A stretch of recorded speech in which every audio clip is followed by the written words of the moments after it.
సభకు నమస్కారం అండి. శారద నీరదేందు ఘనసార పటీర మరాళ మల్లికాహార తుషార ఫేన రజతాచల కాస ఫణీష కుంద మందార సుధాపయోధి శతతామర సామరవాహిని శుభాకార నొప్పు నిన్ను మదిగానగ నెన్నడుగలుగు భారతి అన్నట్టుగా ఒకసారి ఒక చిన్న మాట చెప్పాలి. అందరం ఐపీఎల్ చూస్తాము.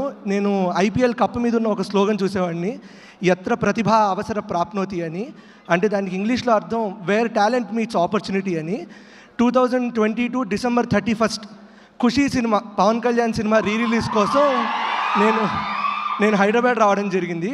దాని తర్వాత ఒక ఆపర్చునిటీ నాకు తగిలినట్టుగా కౌశిక్ అన్న ఒకసారి వచ్చి మనం చిన్న కథ అనుకుందాము. నాకు ఇండస్ట్రీకి అసలు ఎటువంటి సంబంధం లేదండి, అదే ఫస్ట్ టైము. నేను కూడా అందరిలాగే ఇండస్ట్రీ అంటే చాలా దూరమైందని, అలాగే చాలా భయాలు ఇవన్నీ ఉంటాయని, మనుషులు ఎలా ఉంటారో తెలియదు కాబట్టి దూరంగా ఉండడమే బాగుంటుందేమో అనుకొని అలా ఉండేవాడిని. But the first opinion that I got 2023 జనవరి 2 ఈ కథ రాయడం మొదలుపెట్టామండి. కౌశిక్ నన్ను కలిసినప్పుడు ఒక హారర్ సినిమా రాద్దాము అని అన్నారు.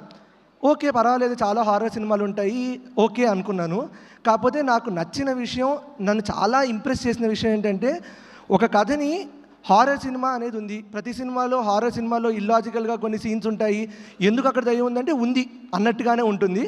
అలా కాకుండా దీనికి ఒక యునీక్ ట్విస్ట్ ఇద్దాము అంటే, దీనికి ఒక మైథాలజీ యాడ్ చేస్తే, అంటే we're not taking mythology movie అండి, కాకపోతే అసలు దీనికి రామాయణం లాంటి ఒక ఎపిక్ని ట్విస్ట్ చేసి యాడ్ చేస్తే ఎలా ఉంటుంది. ఎందుకంటే వాల్మీకి రామాయణం మొదలుపెట్టినప్పుడు వాల్మీకి నారదుని ఒక క్వశ్చన్ అడుగుతాడండి, కోన్వస్మిన్ సాంప్రదంలోకే గుణవాన్ కష్టవీర్యవాన్ అని. అంటే 16 గుణాలు కలిగినటువంటి, సద్గుణాలు కలిగినటువంటి వీరుడు ఎవరైనా ఉంటే అలాంటి వాడి కథ చెప్పండి అని అన్నప్పుడు అది రామాయణం అయిందండి. అలాంటి ఒక రామాయణం లాంటి కథని బెల్లంకొండ సాయి శ్రీనివాస్ గారు లాంటి హీరోతో ఒక క్యారెక్టరేషన్ రాసుకొని ఒక సినిమాని రాయడానికి మేము నిశ్చయించుకున్నాము. ఆ సినిమా మేము అనుకున్న దానికన్నా చాలా గొప్పగా వచ్చిందని మేము నమ్ముతున్నాము. అలాగే I have always been a student in this entire process of making film. So it has been a great experience. And pre ప్రొడక్షన్లో మాతో పాటు ఉన్నటువంటి మనీషా గారు మాకు చాలా విషయాలు నేర్పించారు, ఎస్పెషల్లీ నాకు. And we have taken every colour, every palette, everything very much related to Ramayana. అదంతా చాలా సటిల్గా ఉంటుంది, where we're not talking about Ramayana, but if people can understand then there are lot of references that are there. So ఈ మొత్తం ప్రాసెస్లో చాలామంది నాకు చాలా విషయాలు నేర్పించారండి, ఎస్పెషల్లీ డైరెక్షన్ డిపార్ట్మెంట్లో ఉన్న యంగ్ టీమ్. మా డైరెక్షన్ డిపార్ట్మెంట్ యంగ్ టీమ్ అండి, ఎందుకంటే యావరేజ్ ఏజ్ ప్రాబబ్లీ 25-26 ఇయర్స్ ఉంటుంది అంతే. సో ఇలాంటి ఒక యంగ్ టీమ్ని ఎంకరేజ్ చేసినటువంటి ప్రొడ్యూసర్ సాహు గారికి, అర్చన గారికి ఎక్స్ట్రీమ్లీ థ్యాంక్ యూ అండి. And direction department Ram Kumitha, Ram Sai Munga, Sandy, Rohit, Rahul, వీళ్ళందరూ కూడా చిన్నవాళ్ళైనా కానీ వీళ్ళందరూ నాకు చాలా విషయాలు నేర్పించారు. అలాగే కాస్ట్యూమ్ డిజైనర్ లంకా గారు, వీళ్ళందరి దగ్గర కూడా నేను చాలా క్రాఫ్ట్స్ నేర్చుకోవడం జరిగింది.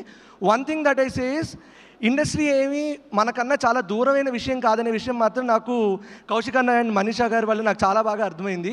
So if someone wants to get in to the industry, it is a very good place to come in to if you have that creative mind in that. So నన్ను చిన్నప్పటి నుంచి కొంచెం యూనిక్గా పెంచాలనుకున్న మా అమ్మగారికి, మా నాన్నగారికి I'm extremely thankful. Because of them I'm standing on the stage. And ఆ తర్వాత నా లైఫ్లో చాలాసార్లు ఫ్రెండ్స్ నన్ను చాలా సపోర్ట్ చేశారండి, వినోద్ కానీ, లావణ్య కానీ, బాలాజీ కానీ, వీళ్ళందరూ. And my life partner, I am extremely thankful to Mrs. Bhavna. We got recently married, so extremely thankful to her. And I'm very proud and I'm very happy that we have a good cinema in hands. And Anupama garu, thank you very much Andy for being that cute thing. So September 12th Kishkindhapuri release అవుతుందండి. ఒక్క 2 వారాలు కిష్కిందపురి చూసేశాక తర్వాత September 25th అందరికీ OG fever రావాలని కోరుకుంటూ సెలవు తీసుకుంటున్నాను. చాలా అదరగొట్టేశారు స్పీచ్.